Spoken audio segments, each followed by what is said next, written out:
Bonjour à toutes, bonjour à tous. Bienvenue à la Tribune Connect Live en partenariat avec le Réveil Digital d'Engie. Nous avons le plaisir de vous retrouver en direct ce matin sur la tribune.fr autour du thème Les géants du web passent au vert. Vous le savez, le monde de la donnée est très énergivore. 4 à 5% de la consommation mondiale d'énergie est destinée aux data centers. Désireux de soigner leur image, pressés sans doute par les opinions publiques de plus en plus attentives au sujet, mais aussi conscients des enjeux économiques, les GAFAM sont devenus en quelques années les fers de lance des énergies vertes. Alors pour ce faire, ils se sont rapprochés des énergéticiens et de leur expertise pour inventer de nouvelles approches, notamment grâce au digital, permettant à terme de tendre vers le zéro carbone. Pour approfondir cette thématique, ce matin, nous avons choisi d'échanger avec Yves Le Gélard. Bonjour. Bonjour Maurice. Vous êtes directeur général adjoint en charge du digital et des systèmes d'information chez Engie. Marc Auman, bonjour. Bonjour. Vous êtes senior lead énergie et infrastructure chez Google. Et enfin, Claire Tutenier, bonjour. Bonjour. Vous êtes déléguée générale d'entreprise pour l'environnement. Nous avons encore et toujours le grand plaisir d'être accompagnés par l'écrivain, membre de l'Académie française, ambassadeur de l'Institut Pasteur, c'est Éric Orsena. Bonjour. Bonjour Maurice. Vous aurez, comme à chaque fois, le loisir d'intervenir quand bon vous semble pour ajouter votre vision et votre analyse. Je vous rappelle enfin, à vous qui nous regardez en direct, c'est qu'à tout moment, vous pouvez poser des questions à nos invités par le biais des commentaires. Alors, n'hésitez pas. On commence avec vous, Claire, et peut-être tout d'abord définir ce que c'est que l'Association française des entreprises pour l'environnement, l'EPE. Merci Boris. Oui, EPE, c'est une association qui a bientôt 30 ans, qui comporte une grosse cinquantaine de membres, grandes entreprises françaises et internationales, issues de tous les secteurs de l'économie, qui considèrent que l'environnement, les limites de la planète sont un moteur de transformation et travaillent ensemble à mieux l'intégrer dans leurs stratégies et dans leurs opérations courantes. Engie en est un des fondateurs, Catherine MacGregor en est vice-présidente. Alors, compte tenu du poids croissant du numérique, vous avez décidé de lancer une commission dédiée numérique et environnement. Racontez-nous. Tout à fait. D'abord, les entreprises de PE, qui sont de tous les secteurs, se sont rendues compte qu'elles étaient toutes des acteurs digitaux importants, et évidemment qu'elles travaillaient avec d'autres acteurs digitaux extrêmement importants, et que ça commençait à compter dans leur bilan carbone, dans leur empreinte écologique, et donc elles se posent la question de savoir, deux questions en fait. C'est d'une part, comment est-ce qu'on peut réduire l'empreinte de ce numérique, ça s'appelle l'approche Green IT, et d'autre part, elles le savent, l'informatique va être une des façons de faire la transition écologique. Le digital va permettre d'être beaucoup plus efficace. On voit des quantités d'exemples dans l'économie circulaire, dans la traçabilité, et donc comment est-ce que le green, l'IT, le digital vont venir au service de la transition écologique. Et donc cette commission est là pour travailler entre direction développement durable et direction DSI pour apporter des réponses à ces questions et finalement essayer de peser le pour et le moins. Alors, on sait que le numérique, donc vous l'avez dit, prend de plus en plus de place, mais il a aussi un facteur d'efficience qui est intéressant, eu égard à sa nature intrinsèque d'être numérique, c'est on peut mesurer l'empreinte, on peut mesurer tout ce qu'on… On peut mesurer beaucoup de choses et dans le monde économique, dans le monde de l'entreprise, on mesure tout parce que ça permet d'optimiser. Et bien évidemment, le digital est un outil phénoménal pour le faire. Alors, avec un petit bémol, c'est que aujourd'hui, on se rend compte sur des sujets biodiversité, il faut en fait cultiver l'hétérogénéité. Donc, ça veut dire qu'il va falloir multiplier le respect de la diversité de la nature, ce qui suppose beaucoup de données et qui suppose aussi de ne pas tout intégrer, mais d'arriver à respecter des canaux, cette diversité, de la faire remonter et de la prendre en compte dans l'action des entreprises. C'est un challenge qui est presque culturel et auquel les membres de PE commencent à être sensibles.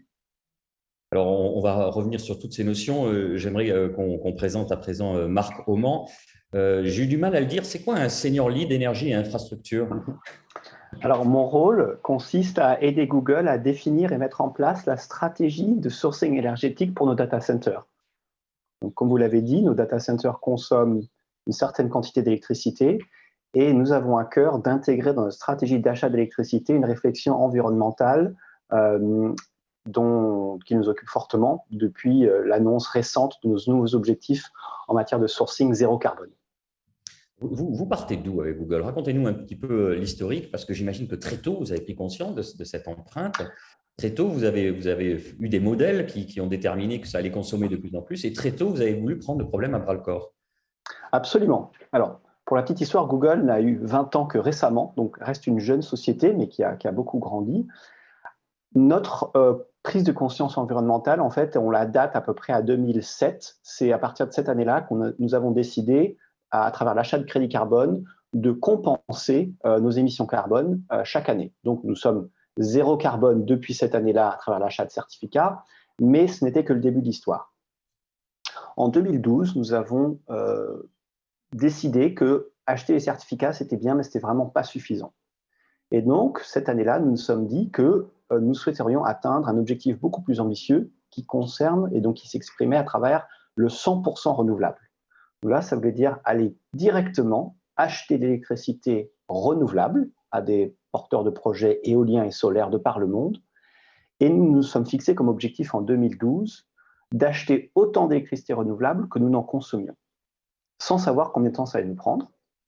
Et au bout de 5 ans, donc en 2017, nous avons atteint pour la première fois cet objectif. Nous avons réussi à acheter autant d'électricité renouvelable que nous n'en consommions chaque année dans nos data centers.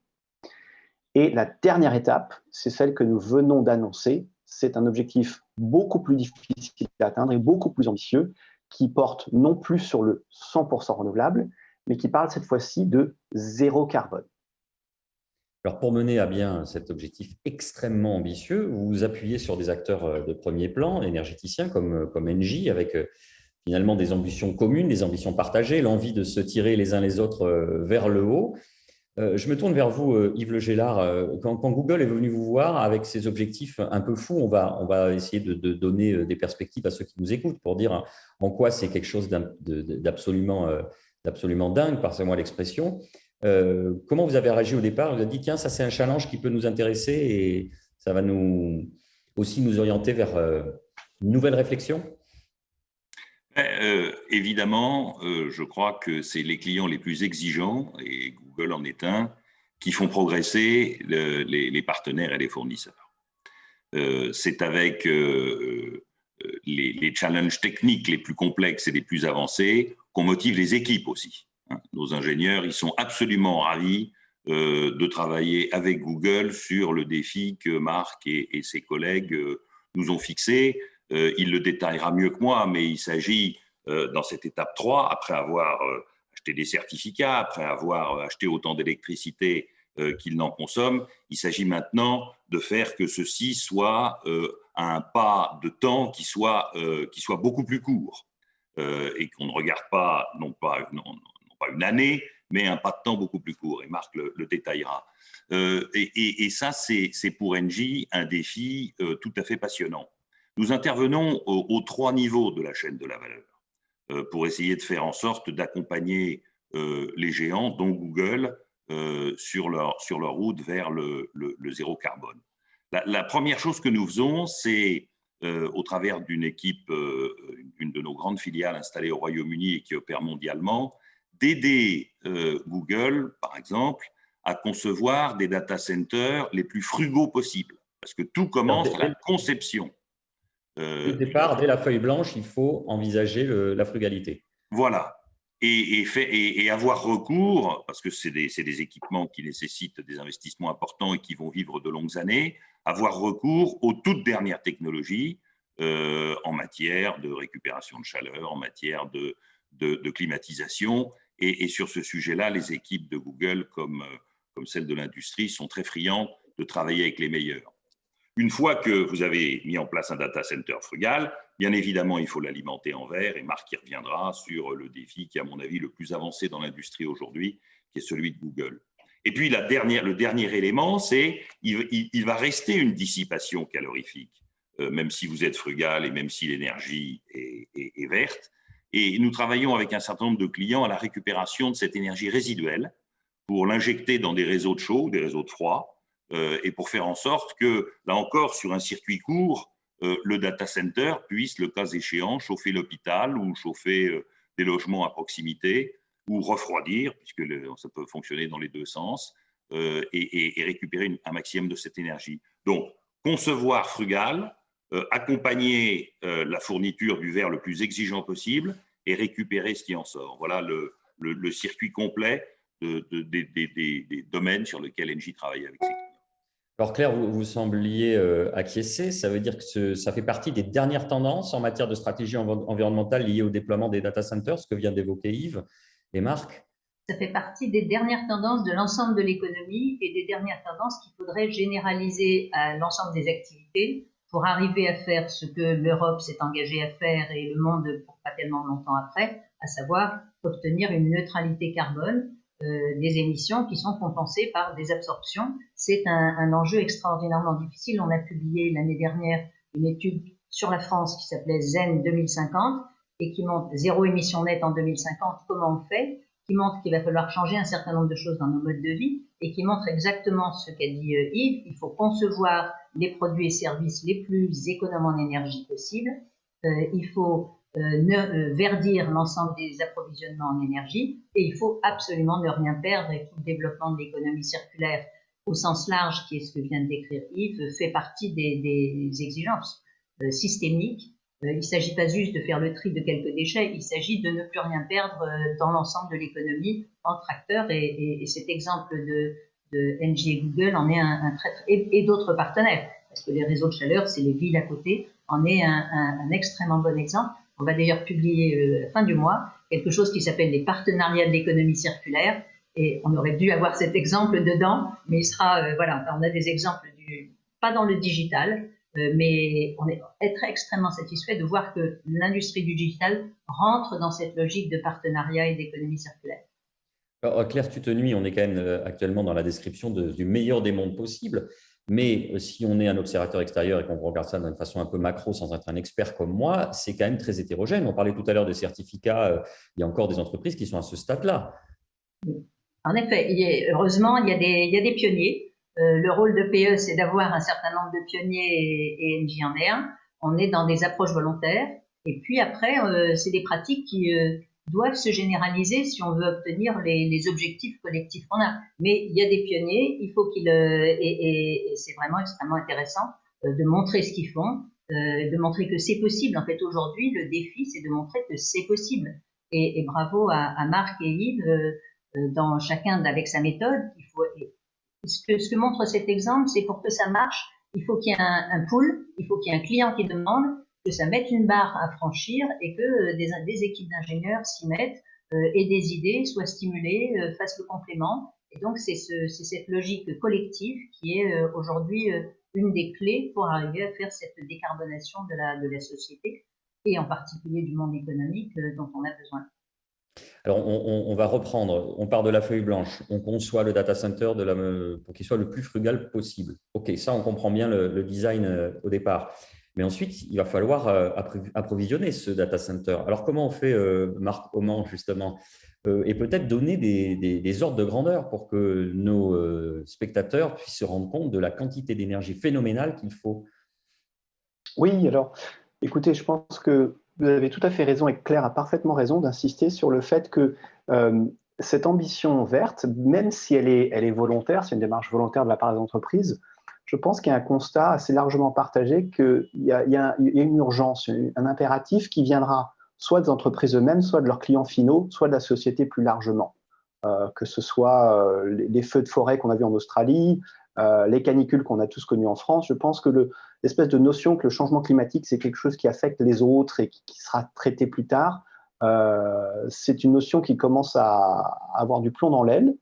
Et donc, pour nous, effectivement, on a été pionniers dans la démarche volontariste de verdir notre consommation électrique, mais on se sent également empli d'une mission qui est de mettre la barre le plus haut possible, puisque la planète, elle est partagée par tous, et d'être une société qui réussit, mais dans une planète qui va mal, ça ne servira à personne. Donc, c'est avec cette ambition qu'on s'est fixé cet objectif qui nous semble être finalement le seul vrai objectif qu'on partage tous.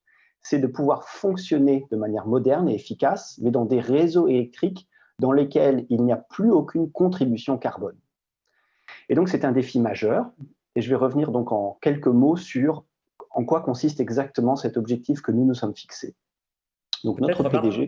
Je vous interromps, Marc, parce qu'on est partis tous, je pense, d'un constat de base, c'est qu'on savait que c'était ce qu'était un data center. Je vois Eric Orsena qui a l'air plus que dubitatif. Peut-être expliquer ce qu'est un data center. Je vous taquine, Eric, je sais que vous savez ce que c'est, mais pour nos spectateurs, Bien sûr. expliquez justement ce qui transite par là, pourquoi ça génère autant de besoins énergétiques, et ensuite nous parler de votre plan à horizon. D'accord. Oui, alors effectivement, un data center, ou en français on dit donc un centre de données, c'est plus ou moins un grand bâtiment dans lequel on a finalement empilé des serveurs. Et je pense que l'image la plus parlante pour la plupart d'entre vos auditeurs, ce sera typiquement dans une PME, il y a une salle froide où il y a l'imprimante et il y a 2-3 serveurs. Et ben, le message que je voudrais vous laisser à tous, c'est que c'est vraiment pas la bonne façon de procéder. C'est hyper inefficace à plusieurs niveaux. En termes de cybersécurité, et Yves en parlera beaucoup mieux que moi, vous n'êtes probablement pas très protégé. Et en termes énergétiques, ce qui nous concerne, ce qui me concerne, ce qui concerne Claire, c'est pas très efficace de mettre la clim à 18, d'avoir une salle dans un bâtiment en Provence, par exemple, c'est une PME en Provence, qui fait tourner des serveurs. Et donc, les data centers et donc le cloud au sens plus large, c'est finalement la concentration de serveurs dans des bâtiments qui sont optimisés pour réduire la perte énergétique et qui vous apportent le meilleur en termes de sécurité et de services et de mutualisation. C'est en fait que tous les utilisateurs partagent, tous les utilisateurs Google et tous les utilisateurs du cloud puissent mutualiser en fait les ordinateurs et faire en sorte que, au lieu d'avoir tout sur votre PC en local, vous, avec l'Internet, pouvez accéder à des services beaucoup plus puissants et beaucoup plus protecteurs et beaucoup plus environnementalement efficaces dans ces grands bâtiments. Et donc nous, pour vous donner un ordre de grandeur, nous avons aujourd'hui à peu près 18 bâtiments dans le monde de cette taille, dont 5 en Europe et un 6e en construction. Alors, il y a Eric. Petite remarque. Vous avouerez que ce n'est pas tout à fait intuitif de dire qu'on est mieux protégé quand on livre toutes ces données les plus intimes à une grande centralisation. Que ça soit plus rationnel en termes de climatisation, je veux bien, on est d'accord, mais confier tout au cloud comme si il n'y avait pas un regard qui pouvait être avoir une ouverture complète dans le cloud, premièrement, et on en parle de temps en temps avec Yves, comme si on pensait que cette extraterritorialité du cloud n'était pas ouverte à des influences clairement nationales et avec des visées franchement néfastes. Alors ça, c'est une remarque sur la data, c'est une remarque qui revient souvent. Si je mets ma data à l'extérieur, qu'est-ce qui me garantit qu'elle soit protégée? Alors, ce n'est pas tout à fait lié au côté énergétique, mais je pense que Marc peut répondre, parce que c'est des remarques qui sont adressées assez souvent aux acteurs du secteur. Marc, Auman. Alors, je vais peut-être raconter une anecdote personnelle et ensuite je vais laisser peut-être Yves commenter sur les notions de souveraineté. J'ai été en voyage quand j'étais étudiant au Brésil et j'avais un ami au Brésil que je souhaitais rejoindre et ce jour-là, ma messagerie mail est tombée en panne. Et donc, j'ai raté cet ami que j'avais voyagé des milliers de kilomètres pour voir, parce que ce jour-là, je n'ai pas pu accéder à ma boîte mail. Et donc, je pense qu'un des attraits du cloud, c'est que dans la mesure où les architectures, infrastructures sont déployées de manière les plus sécures, les plus protectrices, ça vous assure une disponibilité continue. Alors, Eric, je partage votre interrogation. Il y a toujours un risque quand on centralise par rapport à une organisation décentralisée et locale. Mais je pense qu'en termes des besoins de calcul, des besoins d'information, et en fait, du fait qu'on est 7 milliards d'êtres humains sur la planète et que beaucoup de ces services sont quasiment gratuits, je pense qu'il est important de prendre en compte la fiabilité. Et si on s'appuie trop sur des solutions locales qui ne sont pas conçues pour être exploitées à l'échelle mondiale, disons qu'il y aura une perte de fiabilité possible. On dit en général qu'il faut avoir 3 emplacements pour sauvegarder ces données, sur le cloud, un local et un dans une armoire sécurité. Ouais. Yves Le Gélard, peut-être sur cette thématique. Bon, merci Eric pour cette incise sur un sujet complexe et très important. La première des choses que je voudrais mettre en avant sur l'intérêt du cloud, c'est, pour reprendre l'exemple de Marc de la PME en Provence, la PME en Provence, elle a besoin, pour être cyberprotégée aujourd'hui, d'avoir accès aux meilleures pointures spécialisées sur les techniques de hacking les plus avancées.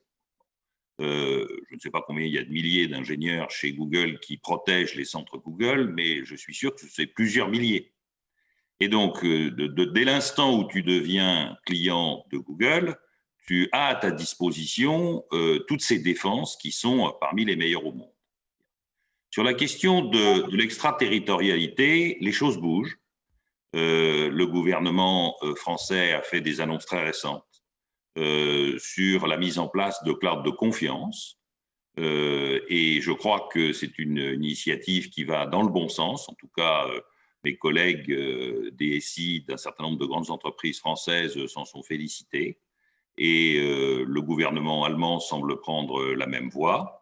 Et donc, nous accueillons avec beaucoup de satisfaction le traitement du deuxième aspect sur lequel tu nous interroges, qui est celui de l'extraterritorialité et du risque un peu abstrait aujourd'hui, mais qui est réel, que ces données puissent être accédées par une puissance étrangère, pas nécessairement bien intentionnée.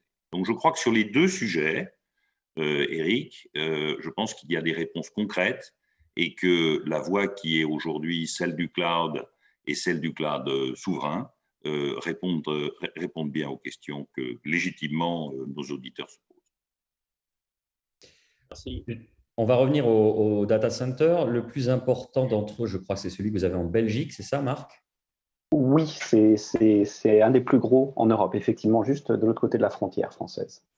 C'est quelle puissance, histoire qu'on donne un ordre d'idée à nos spectateurs? On ne partage pas en détail les tailles des data centers, mais il faut savoir qu'un data center, le terme anglais, c'est hyperscale. Donc, ces usines à serveurs peuvent atteindre une centaine, voire quelques centaines de mégawatts de consommation, ce qui est très, très large.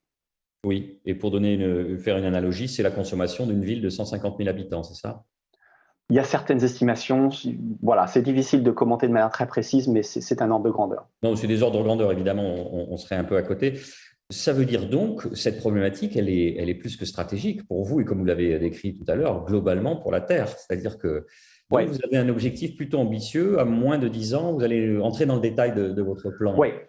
Oui, exactement. Donc, notre objectif, qui a été annoncé en septembre 2020, c'est que d'ici 2030, nous puissions faire en sorte que, à chaque heure où les data centers tournent, et donc c'est le jour et la nuit, nous puissions avoir identifié des sources d'énergie totalement décarbonées qui produisent en ce lieu et à cette heure. Alors, en ce lieu, on ne va pas mettre des panneaux solaires et des éoliennes sur les data centers, mais on va regarder à l'échelle de chaque réseau électrique. Donc, la France est un réseau électrique, la Belgique est un réseau électrique. Et dans chaque emplacement où nous avons un data center, notre objectif est que 24 heures sur 24, 7 jours sur 7, nous puissions soit acheter en direct de l'électricité verte qui correspond exactement ou dépasse même la quantité d'électricité que nous consommons, et nous appuyons aussi sur le taux d'énergie décarbonée déjà dans les réseaux. Alors, pour prendre l'exemple français, il y a une grosse part de production nucléaire en France qui est décarbonée, et donc ça veut dire qu'en France, finalement, le complément d'efforts que Google doit fournir pour verdir totalement, ou en tout cas décarboner totalement notre consommation est plus faible. Pour autant, le défi n'en est pas moindre. C'est-à-dire que c'est justement quand il n'y a pas de vent et pas de soleil qu'il sera typiquement le plus difficile de décarboner ces heures-là. Et c'est exactement à ce défi que nous nous sommes attelés. Et c'est pour cette raison qu'on cherche à s'appuyer sur des experts comme Engie pour ensemble développer les technologies de l'avenir. On peut parler de hydrogène, on peut parler de batteries, on pourra parler d'autres sources d'énergie. Il y a beaucoup de choses à faire. Les réseaux électriques ont été conçus à une autre époque où tout était centralisé, où finalement la consommation électrique n'était pas modulable. Et aujourd'hui, nous prenons le problème à l'envers. Nous disons, nous voulons tourner uniquement sur du décarboné. Il nous reste 9 ans pour y arriver. Yves Le Gélard, pourquoi vous qualifiez cette ambition de nouvelles frontières? C'est-à-dire qu'en fait, il est beaucoup plus exigeant de faire une mesure par heure que de faire une mesure par an. Et donc, c'est puissance 10, puissance 100 par rapport à ce qu'aujourd'hui, nos clients les plus exigeants nous demandent et que nous sommes d'ores et déjà en mesure de livrer. Je voudrais insister sur deux éléments des sujets sur lesquels on travaille avec Google et certains de leurs confrères qu'on n'a pas mentionnés et qui sont également très importants. Le data center ne peut pas se permettre de s'arrêter. Hein. Quand Gmail s'arrête, ce qui est extrêmement, extrêmement rare, ça fait la une des journaux, parce que c'est un service qui est devenu essentiel à une part importante des utilisateurs d'Internet, c'est-à-dire plusieurs milliards de personnes. Et donc, un data center ne peut pas se permettre d'avoir une interruption d'alimentation électrique. Historiquement, et encore aujourd'hui, même dans les conceptions les plus frugales, associés au data center, il y a des groupes électrogènes basés sur du carburant diesel qui permettent, en cas de chute du réseau, de prendre le relais et de faire en sorte que le data center puisse continuer à travailler. Nous commençons à travailler sur des technologies autour de l'hydrogène pour graduellement remplacer ces équipements qui ne servent quasiment jamais. Et c'est très bien comme ça. Mais comme on ne peut pas imaginer que la chose s'arrête, voilà un exemple complémentaire d'utilisation de technologies nouvelles. Et bien évidemment, cet hydrogène, le jour où il sera installé, aura lui aussi une origine de production de renouvelables. Donc voilà d'autres exemples, d'autres pistes qui ouvrent le champ du futur. Et en fait, c'est un programme très vaste que nous avons avec Google sur tous ces aspects. Et une fois encore, je pense que ce sont nos grands clients qui nous font avancer. C'est vrai dans toutes les industries. Claire Tutenemy, vous semblez acquiescer. Oui, moi je trouve que c'est effectivement une approche qui est très pionnière. On sait, la production d'électricité, c'était quelque chose géré par les ingénieurs dans des centrales, et en gros, c'est assez plat, c'est assez constant. On a une centrale, ça donne du courant en quantité donnée. Et puis, on a commencé, il y a déjà quelques années, à dire ben, on va effacer un peu de demande pour passer les pointes, etc. Mais aujourd'hui, ce que font Google et Engie, c'est une approche qui est complètement différente. C'est de dire finalement, ce qui est mouvant, c'est à la fois la demande, ça on le sait, je pense qu'il y a moins de Gmail la nuit que le jour, enfin peut-être, ou de recherche Google, mais l'offre aussi elle est mouvante. Parce que le vent et le soleil ne sont pas les mêmes tout le temps. Le soleil, ça se prévoit à peu près, mais les nuages beaucoup moins. Le vent, ça se prévoit encore beaucoup moins. On a 24 heures de préavis pour ajuster à la fois l'offre qui est très mouvante. Et là, le défi de Google, c'est de dire, je ne veux que ça, j'ai pas de socle de base. Et une demande qui est certainement un peu prévisible, mais pas complètement, parce que j'imagine que quand il y a un match ou un truc, un de ces grands événements planétaires, il y a des pics aussi. Donc, cette gestion heure par heure, c'est technologiquement beaucoup plus compliqué. Ça suppose aussi beaucoup de data sur la météo, parce que la prévision de ce que vont donner chaque champ d'éolienne ou chaque centrale solaire est pas évidente. Donc, c'est beaucoup de données pour arriver à avoir un jour ou deux d'avance. Et puis, il y a un travail chez Google pour dire, il y a des fonctions, et Marc va peut-être nous le confirmer, il y a des fonctions que je vais effacer, retarder pour attendre un moment soit où je vais mobiliser mon stockage, soit où il y aura un peu plus de production dans mes sources d'appro. Et ça, c'est une approche qui est extrêmement nouvelle. Si je peux prendre un tout petit peu de largeur de champ, on va parler civilisation. Depuis le début du développement, la civilisation, c'est se dégager des contraintes de la nature. Donc, on fait des centrales pour avoir du courant tout le temps, on fait du digital pour avoir la communication tout le temps, et pas être maîtriser l'éloignement, surmonter l'éloignement, etc. On se dégage des contraintes de la nature. Et là, ce que font Google et Engie, c'est dire, attendez, la planète a des limites, on doit rentrer dans ces limites, on va s'adapter à la nature et on va finalement remettre ces contraintes. Non pas aujourd'hui, ceux qui s'adaptent aux contraintes de la nature, c'est les agriculteurs et c'est les mineurs, parce que quand vous avez plus de cailloux, le caillou tombe. Donc, ces deux professions qui sont pas les plus valorisées, c'est celles-là qui gèrent la nature. Ce que font Google et Engie, c'est de dire, nous, on va s'adapter à la nature, et pas parce qu'on est en contact direct avec, mais on va avoir une chaîne de techniques, de maîtrise de données, d'utilisation des données pour rentrer dans des limites de la planète à un moment donné. Et ça, c'est une approche qui est très pionnière, très nouvelle et d'autant plus méritoire qu'elle est avec des chaînes longues. Google, c'est pas un agriculteur, enfin, tout le monde le sait. Et donc, cette approche de dire le digital aussi respecte la nature, c'est extrêmement important. Bravo. Oui, si je voudrais rebondir sur ce qu'a dit Claire, qui est effectivement très, très inspirant, et j'y avais pas pensé de cette manière, mais j'apprécie beaucoup vos propos. Je voulais apporter un peu de précision sur justement comment on fait pour moduler en fait nos services par rapport à la nature de manière respectueuse et intelligente, tout en maintenant les services que nous offrons à nos utilisateurs. Et donc, nous avons publié un papier en avril 2020 qui explique une nouvelle initiative sur la façon dont on répartit la charge de travail de ces data centers. Donc, comme Yves le dit tout à fait justement, les data centers, ça tourne tout le temps, c'est conçu pour ça, et ils ont du travail le jour et la nuit. Nous avons un algorithme en interne qui en fait attribue la charge de travail à ces différents data centers de par le monde, et nous avons commencé une étude qui consiste à dire, au lieu de faire en sorte que les data centers tournent tout le temps de manière homogène, maintenant, comme le dit Claire, nous avons accès à des données beaucoup plus pointues, beaucoup plus fines sur la météo, sur le taux d'électricité décarboné dans les réseaux, aujourd'hui, maintenant. Ces données sont disponibles. On peut voir à chaque instant sur le réseau RTE la quantité d'éoliens et de solaires qui traversent les réseaux électriques français.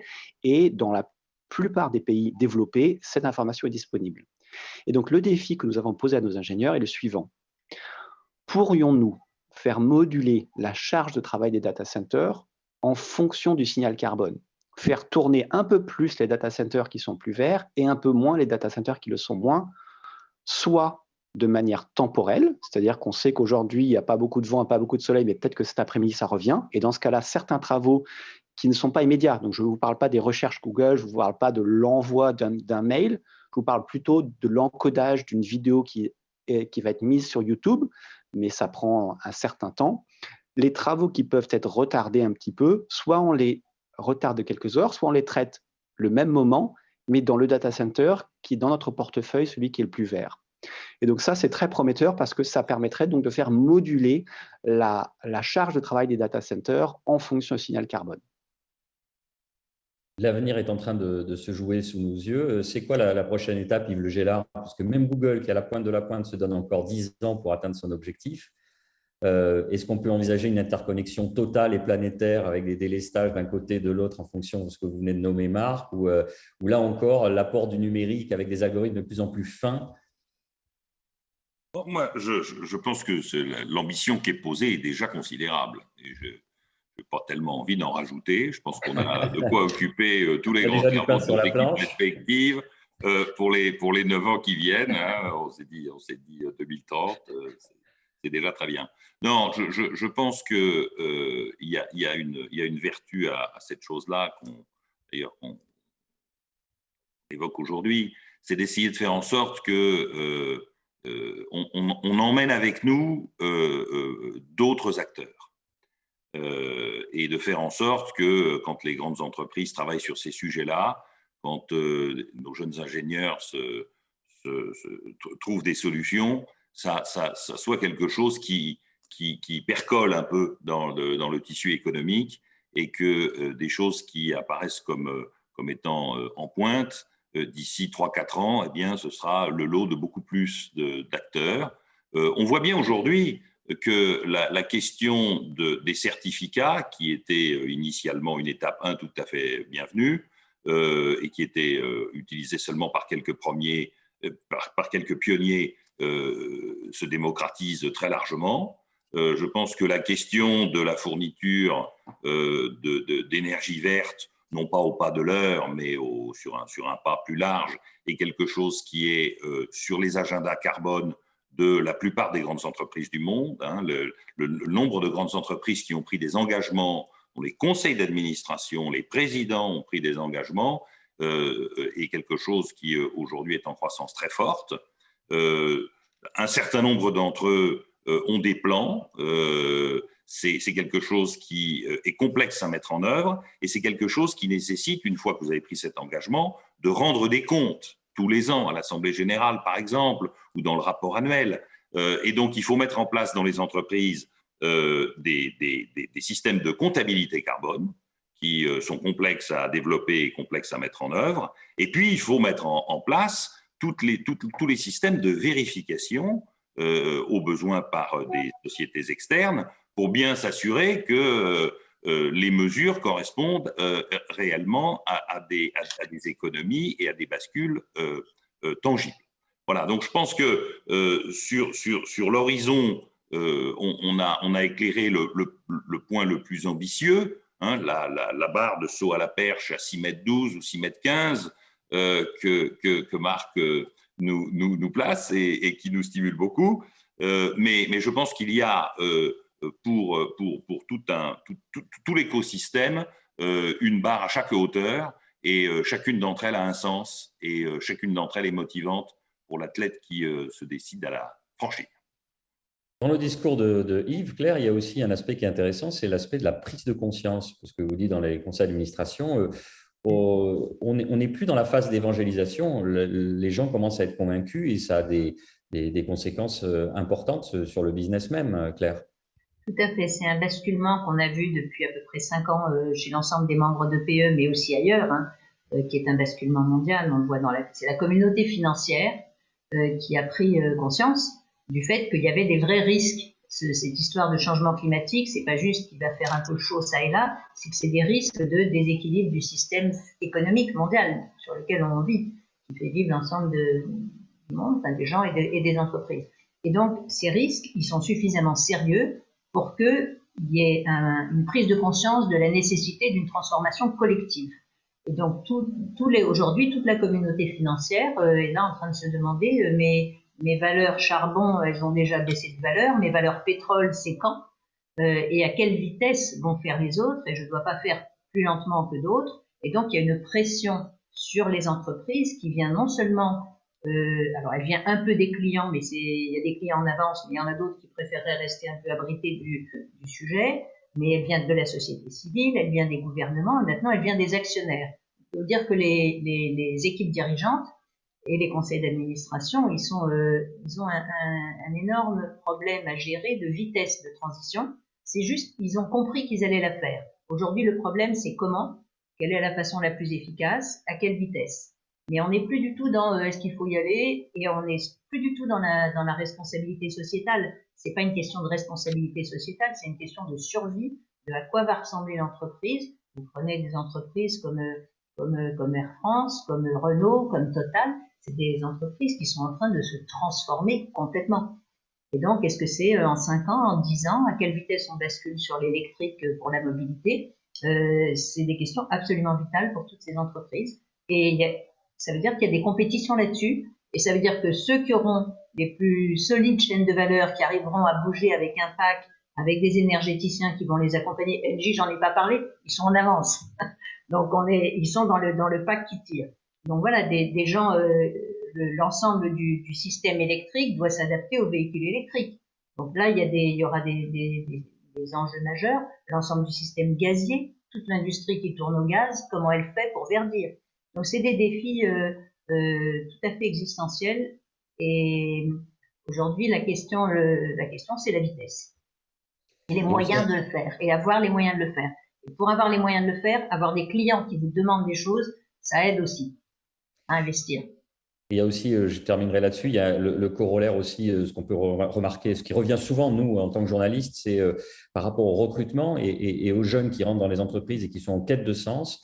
Et j'ai l'impression qu'en adressant ces problématiques-là, les grands groupes et ceux qui basculent se rendent encore plus attractifs à cette génération qui monte. Je ne sais pas si vous l'avez constaté, Yves, cette quête de sens, justement. On a fait, depuis qu'on s'est engagé dans cette chose-là il y a plusieurs années, on a fait x4 sur le nombre des candidatures spontanées. x4. Donc, il y a vraiment quelque chose qui traverse la société. Eh bien, on va laisser le dernier mot, comme de tradition, à Eric Orsena. Beaucoup d'informations, Eric. Vous avez processé dans votre boîte crânienne. Je voyais que ça phosphore. Personnel data center. Oui, exactement. Exactement. Donc, je me suis installé à la frontière belge et je gère l'énergie en direct vert pour essayer d'une certaine manière de enfin guérir ma calvitie. Donc, comme je disais, quelqu'un que j'aimais bien, plus je me plante, plus je pousse. Alors, j'ai quelques remarques. C'était passionnant, hein. Franchement, c'était passionnant. Première chose, j'ai 5 ou 6 points. Premier point, ce que vous avez dit, Claire. Si on tire la conséquence de cette pandémie, c'est qu'il y a une relation absolue entre tous les éléments, tous les participants du vivant. Depuis un virus qui a un petit code, jusque Monsieur Auman, qui est ce qui se fait de mieux en sophistication de l'espèce humaine. Et donc, il y a un lien évident entre ces points-là. Et lié à ça, si on continue à considérer qu'on est juste maître gaspilleur de la nature, eh bien, elle va se venger, elle continue à se venger. Et donc, moi, ce qui me frappe, c'est vraiment ça, c'est-à-dire, dans la nature, 1, il n'y a pas de frontières, 2, il n'y a pas de ligne droite. Il y a de la connexion et de la circularité. Et ce que nous avons inventé, nous, pour exister, et ça, c'est des questions très profondes en termes d'identité aussi, c'est-à-dire, moi, j'aime bien ce qu'avait proposé la femme rabbin Delphine Orviller sur les questions d'identité. Elle voulait faire des nouvelles fêtes de Pâques, mais orthographiées différemment en disant pas que. Nous ne sommes pas que des humains, mais aussi des animaux. Nous ne sommes pas que des humains, mais aussi membres d'une certaine manière de l'univers végétal, etc. Première remarque. Relation avec notre bateau qui s'appelle la Terre. Deuxièmement, j'avais participé juste avant la COP 21 à Lyon à la COP des territoires. Et étaient réunis tous ceux qui posaient problème, c'est-à-dire les entreprises et les collectivités. Et en fait, ma conviction est venue à ce moment-là que c'était chez ceux qui causaient des problèmes que devait se trouver la solution. Et que ce n'est pas en ayant sans arrêt des relations forcément conflictuelles, étant donné leur boulot à chacun, entre les États et les ONG, qu'on aboutirait seulement à des résultats. Deuxième conviction. Troisième conviction, très forte, c'est qu'on y travaille avec Yves, et moi ça me passionne, c'est l'articulation des transitions. C'est-à-dire que l'articulation, comme vous l'incarnez vous-même, Google NJ, entre la transition énergétique et la transition numérique, vous n'avez pas de transition énergétique si vous n'avez pas du numérique. Et vous n'avez pas d'avancée de transition numérique si vous n'avez pas un appui de l'énergie. Moi, c'est ça qui me frappe. Et on revient à ce qu'on disait sur l'absence de frontières. Moi, on me tape sans arrêt sur la tête en disant touche à tout, touche à tout, touche à tout. Mais je les emmerde parce qu'ils regardent la vie. Comme disait Godard, la vie touche à tout. Et ce qu'on voit dans la pandémie, c'est ça. Quatrième point, le temps. Alors, moi, ça me fascine aussi ces questions d'intermittence quand on gère. Moi, il se trouve que je travaille avec la Compagnie nationale du Rhône, donc les questions de météorologie. Et l'association que j'ai créée, figurez-vous, sur la gestion des fleuves du monde, eh bien, on a tissé un partenariat de 4 ans avec l'Organisation de la météo mondiale. Et alors, ce qui me fascine, c'est le court terme, la météo, et le long terme, le climat. Comment on articule la météo et le climat? Vous voyez ces questions-là. Et dans l'industrie, dans l'énergie hydraulique, c'est évidemment absolument clé. Et alors, la question du stockage, comment on bascule les tâches, et en même temps, il faut accélérer. Donc, d'un côté, il faut gérer l'intermittence, et en même temps accélérer. Donc, c'est ça la question. Et on voit bien le défi allemand, et on voit bien la question du nucléaire dans ces questions-là. Vous voyez, tout ça, vous ne pouvez pas réfléchir à un seul domaine, puisqu'ils sont tous en interconnexion. Cinquième point, les équipes et l'ambition. Alors, moi, ça me frappe énormément, c'est qu'il y a quand même, on l'a vu avec la pandémie, et peut-être on reviendra à la consommation, mais enfin, la demande de sens est évidente. Et vous n'aurez les meilleurs, ce n'est pas ceux, pardon, mais moi je reprends la phrase de Gobineau en disant d'abord il y a l'amour, ensuite il y a le travail, et le reste c'est du pipeau. Donc, moi, les gens qui considèrent que la vie, c'est s'éclater avec ses potes en buvant des bières, ça me fait chier. Et donc, il faut trouver du sens à tout ça. Il faut trouver du sens. Évidemment, on peut tout faire, mais évidemment, quand même, il faut trouver du sens. Et moi, je m'imagine jeune ingénieur à 25 ans, bah, je suis plus content d'essayer de voir un peu ce qui s'articule entre vous, chez vous. Je vais tout de suite chez vous, évidemment. Tout de suite chez vous, au lieu de rien foutre ou alors de trouver des trucs qui n'ont absolument aucun intérêt et aucun sens à long terme et qui donnent aucun sens à cette ambition quand même un peu naturelle de faire des enfants. Et dernier point, alors, c'est deux choses, au fond. C'est mauvaise nouvelle, plus il y a de moyens, plus il y a de méchants. Et moi, il se trouve que donc je suis maintenant enseignant à l'école de guerre, je regarde un peu les nouvelles dimensions de la guerre, et je vais vous dire, on n'a pas fini avec les méchants, du tout. Et à la courte échelle, sans arrêt depuis l'histoire de l'humanité, entre la sophistication des techniques d'être méchant, et puis la lutte contre eux. Et j'ai bien entendu ce que vous avez dit il vaut mieux avoir les meilleurs qui nous défendent plutôt qu'avoir des branques qui sont à côté dans le midi sympathiques, hein, mais qui évidemment ne sont pas des hackers à la pointe. Il vaut mieux en avoir 1000 plutôt que 2 et qui sont noyés dans le pastis, pardon pour la caricature, évidemment. C'est complètement nul ce que je viens de dire, mais je veux dire, simplement, il faut bien savoir qui sont ces gens-là. Et moi, je m'entraîne dans un domaine qui est absolument clé, c'est la question de la confiance dans le savoir. Je suis ambassadeur de Pasteur. Pendant 5 ans, j'ai eu des menaces physiques parce que j'étais favorable au vaccin. Et les mêmes, ces crétins, m'engueulent depuis 2 mois parce qu'il n'y a pas suffisamment de vaccins. Donc, qu'est-ce que c'est la confiance dans le savoir? Et moi, je veux dire, tout ce que j'entends ce matin, c'est-à-dire, vive la science. Vive la science. Si vous n'avez pas de recherche fondamentale et des recherches appliquées, vous ne pouvez pas avancer. Et un des génies de Pasteur que j'ai l'honneur de représenter à l'Académie, c'est ça. C'est-à-dire que, encore une fois, il n'y a pas de frontière entre la recherche fondamentale et la recherche appliquée. Et si vous n'avez pas de recherche fondamentale, vous n'aurez pas de recherche appliquée, mais si vous en foutez complètement de la conséquence de ce que vous faites, eh bien, vous êtes plus. Donc, bonne nouvelle, il y a ce genre d'alliance.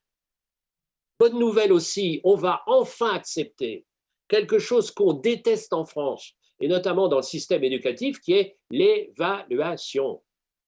Et quand ça ne marche pas, on change. Et quand ça ne marche pas, on dénonce. On évalue. Et si vous n'avez pas cette transparence-là, vous n'avez pas cette confiance. Mais moi, je suis dans le couple, et c'est aussi le pas que, c'est-à-dire, je veux bien être confiant, mais je ne serai pas naïf. Je vous remercie et je vous embrasse en respectant les barrières sanitaires. C'est mieux si j'active mon micro. J'avais coupé mon micro pour mieux vous entendre, Eric. Merci beaucoup, Eric Orsena. Vous avez raison. Il faut savourer ces paroles, vous comprenez. Je vous écoutais religieusement. Vous comprenez. Et moi, j'ai une relation avec le temps très particulière parce que je suis immortel. Donc, je vous regarde, vous, avec apitoiement et fraternité. J'entends, ce n'est pas une position surplombante. Vous avez pris 4 minutes de notre temps de mortel, mais c'est bien parce que c'était 4 minutes qui étaient denses et qui étaient intéressantes. Et avec que de l'énergie verte. Merci beaucoup, Eric. Merci à nos experts. Merci à vous de nous avoir suivis. On vous retrouvera avec plaisir pour d'autres échanges des Potrons Jacquet. Et d'ici là, portez-vous bien. À bientôt.